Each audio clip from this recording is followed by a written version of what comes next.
नहमदुहु व नुसल्ली अला रसूलिहिल करीम अम्मा बअदु फ़अऊज़ु बिल्लाहि मिनश्शैतानिर रजीम बिस्मिल्लाहिर रहमानिर रहीम या अय्युहन्नासुत्तक़ू रब्बकुमुल्लज़ी ख़लक़कुम मिन नफ्सिन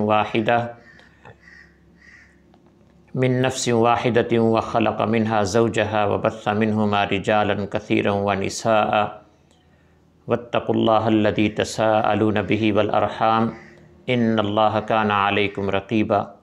सदक़ल्लाहुल अज़ीम।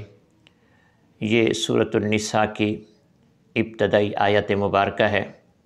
इसमें अल्लाह रब्बुल आलमीन ने रिश्तों का पास रखना, रिश्तों का लिहाज रखना, एक दूसरे के हुकूक़ का ख़याल रखना, इसकी अल्लाह रब्बुल आलमीन ने ताकीद फरमाई है।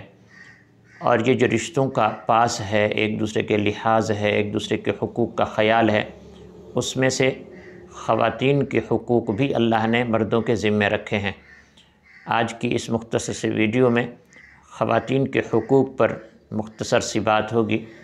अल्लाह रब्बुल आलमीन ने औरतों के इस्तिलाह के एतबार से कई नाम रखे हैं। फ़र्ज़ करें या तो औरत आपकी माँ होगी, या औरत आपकी बहन होगी, या औरत आपकी बेटी होगी, या फिर औरत आपकी बीवी होगी। और अल्लाह रब्बुल आलमीन ने इन चारों रिश्तों के एतबार से हर एक का मकाम अपना अपना रखा है। और ये जो दराजात की बंदी है, ये अल्लाह रब्बुल आलमीन ने ख़ुद फरमाई है। एक तो इसमें ये लिहाज रखना है कि दराजात का ख़याल रखना है। बहन को आप माँ का दर्जा नहीं दे सकते, माँ को बेटी का दर्जा नहीं दे सकते। इसी तरह बीवी को माँ का दर्जा नहीं दे सकते। माँ को बीवी समझ के अपने अहकामात माँ के ऊपर सादिर नहीं कर सकते, इसलिए कि शरीयत ने हमारे लिए हुदूद और क़ुयूद रखी हैं। और ये जो चार रिश्ते हैं, अल्लाह रब्बुल आलमीन ने इनके अलग अलग हुकूक़ हमारे ज़िम्मे रखे हैं। मिसाल के तौर पर अगर आपकी बीवी है तो शरान हदीस पाक में आता है, नबी करीम सल्लल्लाहु अलैहि वसल्लम अपनी अज़वाज मुत्तहरात के साथ किस तरह हुस्न सलूक के साथ रहते थे। बाकायदा घर के अंदर आपस में गपशप करना, हंसी मजाक करना, बचपन के वाक़यात अपनी अज़वाज से सुनना, अपने बचपन के वाक़यात अपनी बीवियों को सुनाना, ये नबी करीम सल्लल्लाहु ताला अलैहि वसल्लम का उसवा हसना है जो उम्मत के सामने है। और यहाँ तक कि उम्मुल मोमिनीन सैयदा आयशा सिद्दीक़ा रज़ी अल्लाह ताला अन्हा फरमाती हैं कि एक दफ़ा रास्ते में सफ़र पे जाते हुए नबी करीम सल्लल्लाहु अलैहि वसल्लम ने मुझसे फ़रमाया कि आयशा, क्या तुम मेरे साथ दौड़ लगाओगी? तो मैंने कहा जी या रसूल अल्लाह। हम दौड़े, मैं भी छोटी सी थी, अल्लाह के रसूल सल्लल्लाहु अलैहि वसल्लम से दौड़ में आगे निकल गई। और काफ़ी साल गुजर जाने के बाद फिर से हम इसी तरह रास्ते पे सफ़र कर रहे हैं। अल्लाह के रसूल सल्लल्लाहु अलैहि वसल्लम ने फरमाया कि आयशा, क्या तुम मेरे साथ दौड़ में मुकाबला करोगी? तो मैंने कहा जी या रसूल अल्लाह। अब मैं थोड़ी सी मोटी हो चुकी थी, जिस्म भारी था। अब जब हम दौड़े तो नबी करीम सल्लल्लाहु अलैहि वसल्लम मुझसे आगे निकल गए, मैं पीछे रह गई।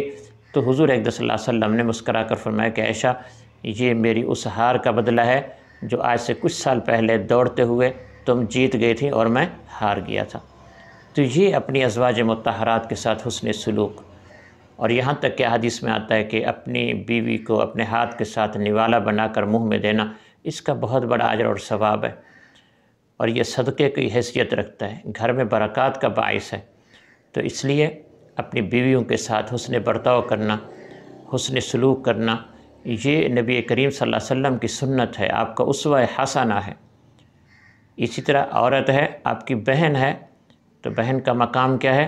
नबी करीम सल्लल्लाहु ताला अलैहि वसल्लम की सगी बहनें कोई नहीं है, सिर्फ़ एक दूध पीती बहन है जिसे रज़ाई बहन कहते हैं। हज़रत शीमा रज़ी अल्लाह ताला अन्हा, हज़रत हलीमा सादिया रज़ी अल्लाह ताला अन्हा की बेटी। और वह हज़रत शीमा के बारे में हदीस में आता है कि जब वो नबी करीम सल्लल्लाहु अलैहि वसल्लम की खिदमत में हाज़िर हुई और किसी ने आकर कहा कि अल्लाह के रसूल, आपसे एक औरत है, वो मिलना चाहती है। आपने पूछा उनका नाम क्या है? जब बताया गया कि उनका नाम शीमा है, वह हज़रत हलीमा सादिया की बेटी हैं, तो नबी करीम सल्लल्लाहु अलैहि वसल्लम खड़े हुए, आगे बढ़कर अपनी बहन का इस्तकबाल किया, अपनी कमली वाली चादर बिछाई और अपनी बहन को बिठाया। और हदीस में आता है कि नबी करीम सल्लल्लाहु अलैहि वसल्लम उनसे बात भी फरमा रहे थे और बार बार रिपीट फरमा रहे थे, मेरी बहन, मेरी बहन, मेरी बहन, मेरी बहन। तो इससे मालूम ये हुआ कि बहनों का भाइयों पर बड़ा हक़ है, इनके हुकूक़ का लिहाज रखना, یہی وجہ ہے کہ آپ دیکھیں شریعت نے جس طرح والدین کی وراثت میں آپ کا حق رکھا ہے، اسی طرح آپ کی بہنوں کا بھی حق رکھا ہے۔ تو معلوم یہ ہوتا ہے کہ جب بہن کا حق بھی وراثت میں ہے، آپ کا حق بھی وراثت میں ہے، تو اللہ رب العالمین کی نظر میں بہن اور بھائی کا جو درجہ ہے، جو مقام ہے، جو رشتہ ہے، وہ بہت زیادہ قریبی رشتہ ہے۔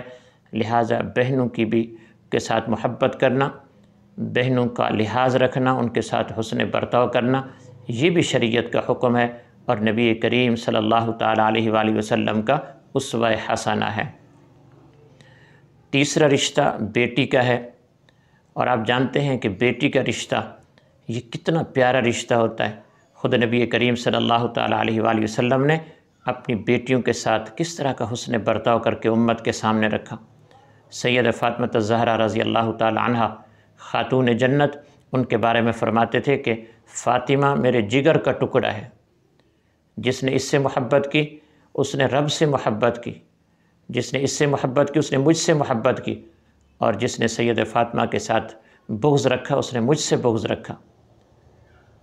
تو اس لیے بیٹیاں اور سید فاطمہ الزہرا رضی اللہ تعالی عنہا جب بھی نبی کریم صلی اللہ علیہ وسلم سے ملنے آتی تو حدیث میں ہے کہ ہمیشہ اللہ کے رسول صلی اللہ علیہ وسلم کھڑے ہو کر اپنی بیٹی کا استقبال کرتے تھے۔ بیٹیاں اللہ کے رسول صلی اللہ علیہ وسلم تشریف فرماتے، سامنے سے آتے ہوئے دیکھا، کھڑے ہو گئے، اور بہت دفعہ ایسا ہوا کہ بیٹی کے لیے بھی اپنی کملی والی چادر اتاری، بچھائی، اور سیدہ فاطمہ الزہرا سے فرمایا کہ یہاں پر بیٹھو۔ تو اس لیے اللہ رب العالمین نے خواتین میں جو بیٹی کا رشتہ رکھا ہے یہ بہت بڑا پیارا رشتہ ہے۔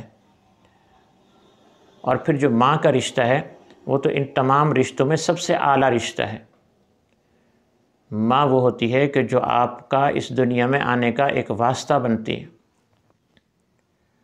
اللہ رب العالمین نے قرآن پاک میں یہ بات واضح طور پر ارشاد فرمائی کہ وَوَضَعَتْهُ كُرْهًا، تمہاری ماں نے جب تمہیں جنم دیا تو بڑی تکلیفیں برداشت کر کے تمہیں پیدا کیے۔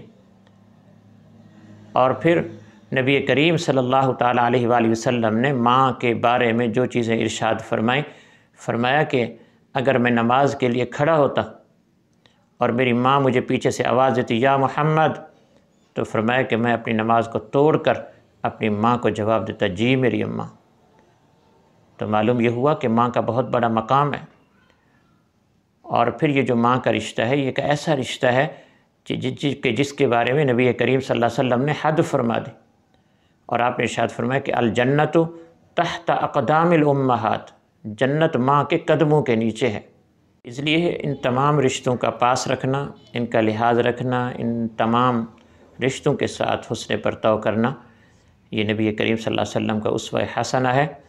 اور آخر میں یہ بات یاد رکھیے کہ اللہ رب العالمین نے رشتوں کی ترتیب یہ خود رکھی ہے، کسی کو ماں کا درجہ دیا، کسی عورت کو بیٹی کا درجہ دیا، کسی عورت کو بہن کا رشتہ درجہ دیا، اور کسی عورت کو بیوی کا درجہ دیا ہے۔ لہٰذا یہ جو درجات کی بندی ہے یہ اللہ رب العالمین نے خود فرمائی ہے۔ ان رشتوں کو ہم اسی ترتیب کے ساتھ احترام اور عزت کے ساتھ رکھیں۔ کبھی بھی بیوی کو ماں کی جگہ ہم نہیں رکھ سکتے، ماں کو بیوی کی جگہ نہیں رکھ سکتے۔ بیٹی اور بہن کا درجہ اپنا اپنا ہے، جن کا جو درجہ ہے اس حساب سے اگر ہم ان کے ساتھ رہیں گے تو انشاءاللہ اسوہ حسنہ کے اوپر عمل کرنے کی وجہ سے اللہ رب العالمین ہمیں دنیا اور آخرت کی بھلائیاں نصیب فرمائیں گے۔ اللہ رب العالمین عمل کی توفیق نصیب فرمائے۔ جزاکم اللہ خیرہ۔